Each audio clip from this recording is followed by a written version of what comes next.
이른 아침 현관문 여는 소리가 조심스럽게 울렸습니다. 여행 가방의 바퀴가 바닥을 스치며 멈췄고 집안의 공기가 잠깐 흔들렸습니다. 정 여사는 부엌에서 물을 끓이다가 그 소리를 들었습니다. 놀라거나 서두르지 않았습니다. 올 시간이 왔다는 것만 담담히 받아들일 뿐입니다. 며느리는 신발을 벗은 채 잠시 서 있다가 고개를 숙였습니다. 어머니 다녀왔어요. 정 여사는 물을 따르던 손을 멈추고 돌아보았습니다. 그래, 고생했겠다. 그 말은 평소와 다르지 않았지만 며느리는 그 한마디에 쉽게 다음 말을 잊지 못했습니다. 여행 가방 옆에 서서 손을 모은 채 한숨을 고르듯 숨을 들이켰습니다. 거실로 들어온 며느리는 주변을 둘러보았습니다. 집은 늘 그렇듯 정돈되어 있었지만 어딘가 분위기가 달라 보였습니다. 더 조용했고 더 단단해 보였습니다. 정 여사는 식탁에 컵 2개를 내려놓으며 말했습니다. 차 한잔하자. 명령도 회피도 아닌 말이었습니다. 며느리는 고개를 끄덕이며 자리에 앉았습니다. 잠시 침묵이 흘렀습니다. 컵에서 김이 오르는 동안 며느리는 시선을 떨군 채 입술을 열었습니다. 어머니 제주에서요. 정 여사는 말을 재촉하지 않았습니다. 그저 컵을 밀어주며 기다렸습니다. 리조트에서 어머니 이야기를 들었어요. 그 말이 공기 위에 놓이자 며느리의 어깨가 조금 내려갔습니다. 정 여사는 고개를 끄덕였습니다. 그래. 그 짧은 대답에는 부정도 자랑도 없었습니다. 다만 이미 알고 있다는 평온이 담겨 있었습니다. 며느리는 그제야 고개를 들었습니다. 저 많이 무례했죠. 정 여사는 잠시 며느리를 바라보았습니다. 그리고 조용히 말했습니다. 지금은 말하려는 얼굴이다. 그 한 문장이 며느리의 눈을 잠시 적게 만들었습니다. 여행은 끝났고 이제 이야기는 집에서 시작되고 있었습니다. 잠시 침묵이 이어졌습니다. 컵에서 올라오던 김이 잦아들자 부엌의 소리도 함께 가라앉았습니다. 며느리는 두 손으로 컵을 감싼 채 한참을 말없이 앉아 있었습니다. 정 여사는 그 시간을 재촉하지 않았습니다. 기다림이 필요하다는 걸 오래전부터 알고 있었기 때문입니다. 어머니 며느리는 어렵게 말을 꺼냈습니다. 그동안 제가 했던 말들, 사람들 앞에서 웃으면서 했던 말들 다 기억나요. 말끝이 떨렸습니다. 며느리는 고개를 숙인 채 말을 이었습니다. 그땐 그냥 대수롭지 않게 생각했어요. 어머니가 조용히 계시니까 괜찮은 줄 알았어요. 정 여사는 컵을 내려놓고 며느리를 바라보았습니다. 사람이 조용하다고 해서 괜찮은 건 아니지. 목소리는 낮았지만 분명했습니다. 꾸짖는 말이 아니라 사실을 짚는 말이었습니다. 며느리는 숨을 깊게 들이마셨습니다. 리조트에서요, 다들 어머니를 그렇게 부르더라고요. 기준을 만든 분이라고. 고개를 들었을 때 며느리의 눈에는 당황과 부끄러움이 함께 담겨 있었습니다. 제가 너무 쉽게 판단했어요. 정 여사는 잠시 생각하다가 천천히 말했습니다. 일이라는 건 겉으로 보이는 것만이 전부가 아니다. 그 일을 어떻게 대했는지가 남는 거지. 그 말은 설명이었고 동시에 삶의 요약이었습니다. 며느리는 고개를 끄덕이며 눈가를 훔쳤습니다.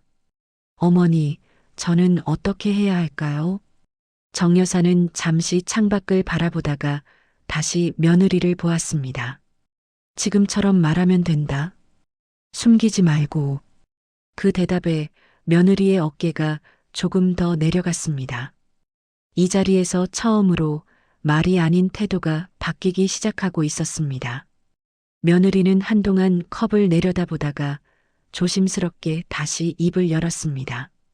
어머니, 제주에서요. 제가 그 사진 앞에 섰을 때 이상하게 숨이 막혔어요. 그 말은 고백처럼 흘러나왔습니다. 처음엔 그냥 리조트 홍보인 줄 알았는데 설명을 듣고 나니까 제가 집에서 했던 말들이 하나씩 떠오르더라고요. 정 여사는 고개를 끄덕이며 조용히 듣고 있었습니다. 며느리가 말을 멈추지 않도록 눈길로만 기다렸습니다. 제가 어머니를 사람으로 보지 않고 역할로만 봤던 것 같아요. 며느리는 그 말을 꺼내며 입술을 꼭 깨물었습니다.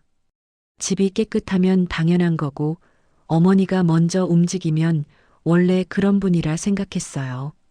정 여사는 잠시 시선을 내리셨다가 천천히 말했습니다. 그럴 수도 있다. 사람은 늘 자기 기준으로 세상을 보니까. 며느리는 고개를 들었습니다.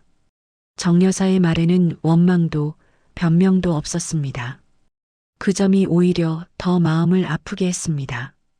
하지만 정 여사는 말을 이었습니다. 그 기준이 누군가를 다치게 하면 그땐 멈춰야 하는 거다.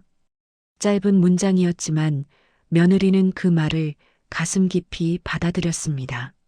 며느리는 자리에서 일어나 고개를 깊이 숙였습니다. 어머니, 정말 죄송해요. 그 사과에는 처음으로 이유가 담겨 있었습니다. 상황을 넘기기 위한 말이 아니라 자신을 돌아본 뒤 나온 말이었습니다.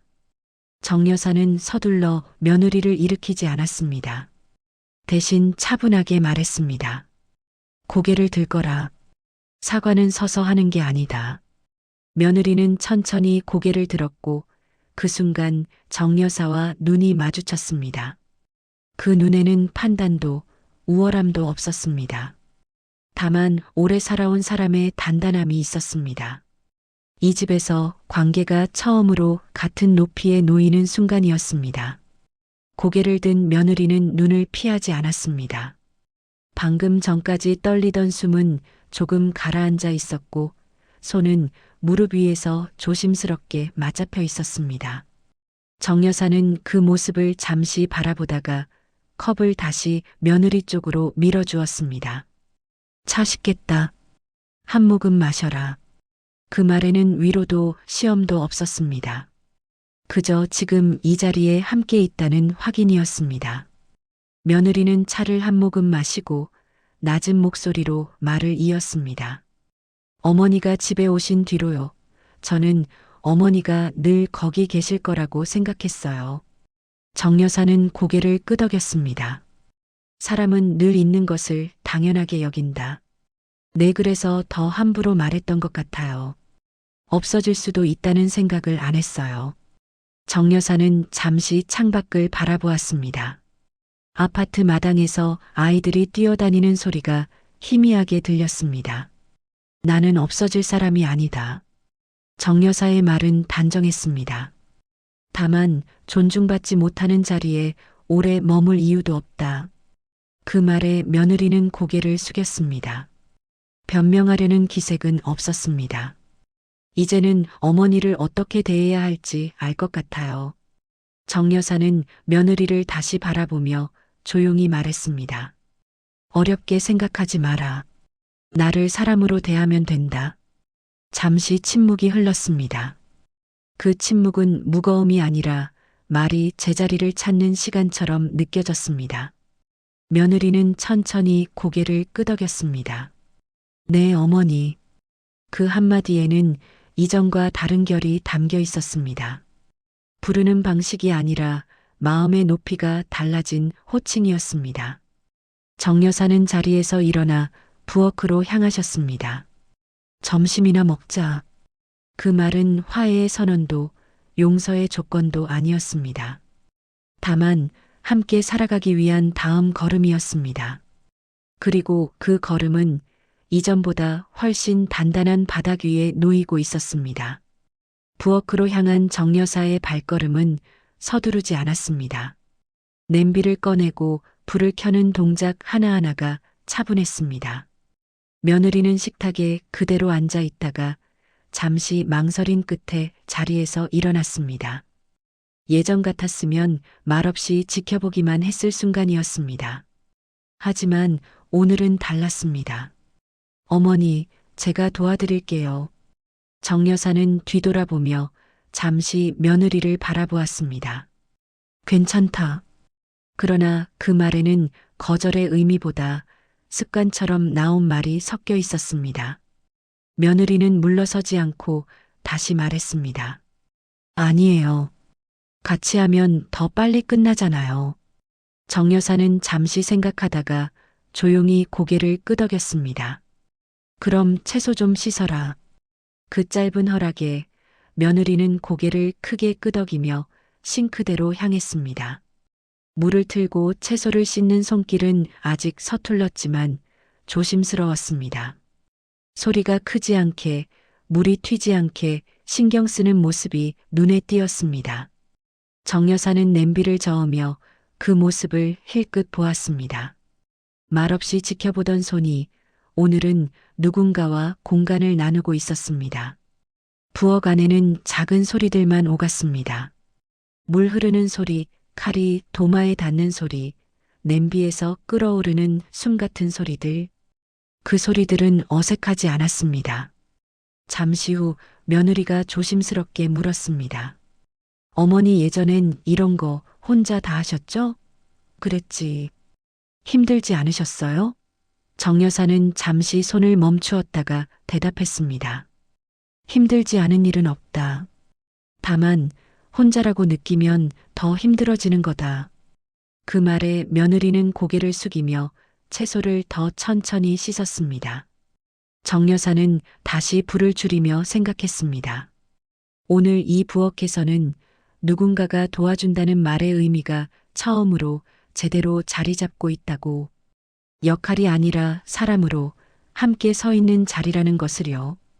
국에서 김이 올라왔고 정 여사는 냄비 뚜껑을 덮으며 말했습니다. 됐다. 이제 상 차리자. 그 말은 늘 하던 말이었지만 오늘은 조금 다른 울림으로 부엌에 남아 있었습니다. 식탁 위에 반찬이 하나둘 놓이자 부엌의 온기가 자연스럽게 거실로 번졌습니다. 정 여사는 국자를 내려놓고 수저를 가지런히 맞추었습니다. 며느리는 상을 옮기며 조심스럽게 동선을 맞췄습니다. 예전처럼 서두르지도 과하게 눈치를 보지도 않았습니다. 대신 서로의 움직임을 살피며 공간을 나눴습니다. 그 작은 배려가 식탁 위에 조용히 앉았습니다. 자리에 마주 앉자 며느리는 잠시 손을 모은 채 숨을 골랐습니다. 어머니, 오늘은 제가 먼저 먹어도 될까요? 정 여사는 고개를 끄덕였습니다. 그래, 따뜻할 때 먹어라. 그 말은 허락이 아니라 평등한 시작처럼 들렸습니다. 국을 한 숟갈 뜬 며느리는 고개를 숙인 채 말했습니다. 앞으로는요, 부탁드릴 게 있으면 먼저 여쭤볼게요. 당연한 것처럼 말하지 않을게요. 정 여사는 숟가락을 내려놓고 며느리를 바라보았습니다. 말은 쉽다. 멈칫한 며느리의 눈이 흔들렸습니다. 그래도 하려고 애쓰는지는 태도로 알 수 있다. 그 말에 며느리는 고개를 깊이 끄덕였습니다. 네, 태도로 보여드릴게요. 정 여사는 다시 국을 들며 낮게 덧붙였습니다. 그리고 나도 필요하면 말하겠다. 혼자 삼키지 않겠다. 잠시 침묵이 흘렀지만 불편하지 않았습니다. 숟가락 소리와 그릇이 닿는 소리가 리듬처럼 이어졌습니다. 며느리는 식탁 끝에 놓인 정 여사의 손을 힐끗 바라보다가 천천히 자신의 수저를 내려놓았습니다. 어머니, 오늘 같이 먹어서 좋았어요. 정 여사는 짧게 웃었습니다. 밥은 같이 먹어야 밥이다. 그 한마디가 식탁 위에 오래 남았습니다. 오늘의 식사는 사과의 끝도 용서의 증표도 아니었습니다. 다만 서로를 사람으로 대하는 연습이 시작된 자리였습니다. 그리고 그 연습은 생각보다 조용히 잘 굴러가고 있었습니다. 식사가 끝나자 정 여사는 수저를 내려놓고 천천히 물 한 모금을 마셨습니다. 며느리는 먼저 자리에서 일어나 그릇을 모으려다 잠시 멈췄습니다. 예전처럼 습관적으로 움직이기보다 정 여사의 눈치를 한 번 더 살핀 뒤 물었습니다. 어머니, 제가 설거지할게요. 정 여사는 고개를 저었습니다. 같이 하자. 그 말은 배려였고 동시에 선을 긋는 말이었습니다. 한쪽으로 쏠리지 않는 자리, 그 경계를 분명히 하려는 선택이었습니다. 부엌에 나란히 서자 싱크대 앞의 공간이 낯설게 느껴졌습니다. 며느리는 물을 틀고 정 여사는 그릇을 건넸습니다. 말은 많지 않았지만 손의 움직임은 자연스러웠습니다. 접시가 바뀌고 컵이 옮겨질 때마다 서로의 속도를 맞췄습니다. 그 작은 합이 부엌의 공기를 부드럽게 만들었습니다. 잠시 후 며느리가 조심스럽게 말을 꺼냈습니다. 어머니, 제주에서요. 제가 본 기준들이요. 정 여사는 접시를 닦다 말고 고개를 들지 않은 채 대답했습니다. 기준은 남에게 보이려고 만드는 게 아니다. 알아요. 그땐 몰랐어요. 정 여사는 그제야 며느리를 바라보았습니다. 이제 알면 된다. 멈칫하던 며느리는 고개를 끄덕이며 다시 물을 틀었습니다. 물소리가 잠시 말을 대신했습니다. 정 여사는 그 소리 속에서 생각했습니다. 말로 다 하지 않아도 이렇게 함께 서 있는 시간 자체가 설명이 될 수 있으므려. 설거지가 끝나고 행주를 걸어두자 며느리는 손을 닦으며 낮게 말했습니다. 어머니 앞으로도 틀리면 말씀해 주세요. 정 여사는 짧게 웃었습니다. 사람은 다 틀린다. 중요한 건 고치는 거다. 그 말에 며느리는 깊게 고개를 끄덕였습니다. 부엌에 불을 끄며 정 여사는 알 수 있었습니다. 오늘 이 장면이 모든 것을 바꾸지는 않겠지만 적어도 방향은 바뀌었다는 것을요. 그리고 그 방향은 서두르지 않아도 되는 길이었습니다. 부엌 불을 끄고 거실로 나오자 집안에는 저녁의 고요가 차분히 내려앉았습니다. 텔레비전은 켜지지 않았고 창밖의 빛만이 커튼 사이로 스며들었습니다. 며느리는 소파 끝에 앉아 손을 무릎 위에 올려두었습니다. 정 여사는 창가에 잠시 서 있다가 천천히 맞은편에 앉았습니다. 서로를 향해 앉았지만 더 말하지 않아도 괜찮다는 공기가 흘렀습니다. 잠시 후 며느리가 입을 열었습니다. 어머니, 제가 사람들 앞에서 했던 말들 다시는 그러지 않겠습니다. 정 여사는 고개를 끄덕였습니다. 말은 지나가지만 태도는 남는다. 그 한마디는 다짐을 요구하지 않았습니다. 이미 지켜야 할 기준을 분명히 해주는 말이었습니다. 며느리는 숨을 고르고 고개를 들었습니다. 집안일도요, 당연하게 생각하지 않을게요. 어머니가 계셔서 편했던 것, 이제야 알겠어요. 정 여사는 시선을 잠시 멀리 두었다가 돌아보았습니다. 편함은 고마움 위에 있어야 한다. 아니면 금방 무례가 된다. 그 말에 며느리는 깊게 고개를 숙였습니다. 오늘의 사과는 한 번으로 끝나는 말이 아니라 앞으로의 태도를 약속하는 침묵에 가까웠습니다. 정 여사는 그 침묵을 존중하듯 말을 더 보태지 않았습니다. 밤이 깊어가자 정 여사는 자리에서 일어나 방으로 향했습니다. 오늘은 여기까지 하자. 그 말은 대화를 닫는 말이 아니라 하루를 정리하는 말이었습니다. 며느리는 자리에서 일어나 공손히 인사했습니다. 네, 어머니. 편히 쉬세요. 그 인사는 이전과 달랐습니다. 습관이 아니라 선택이 담긴 인사였습니다. 방문을 닫으며 정 여사는 잠시 서 있었습니다. 오늘 하루 관계가 완전히 바뀐 것은 아니었습니다. 하지만 분명히 선은 다시 그어졌고 방향은 잡혔습니다. 정 여사는 낮게 속으로 말했습니다. 존중은 소리 없이 시작되는 거다. 그 밤 집은 고요했지만 공허하지 않았습니다. 오랜 시간 눌려있던 말들이 제자리를 찾았고 남은 것은 함께 살아가기 위한 최소한의 약속이었습니다. 그리고 그 약속은 오늘처럼 조용히 지켜질 수 있다는 희망을 남기고 있었습니다.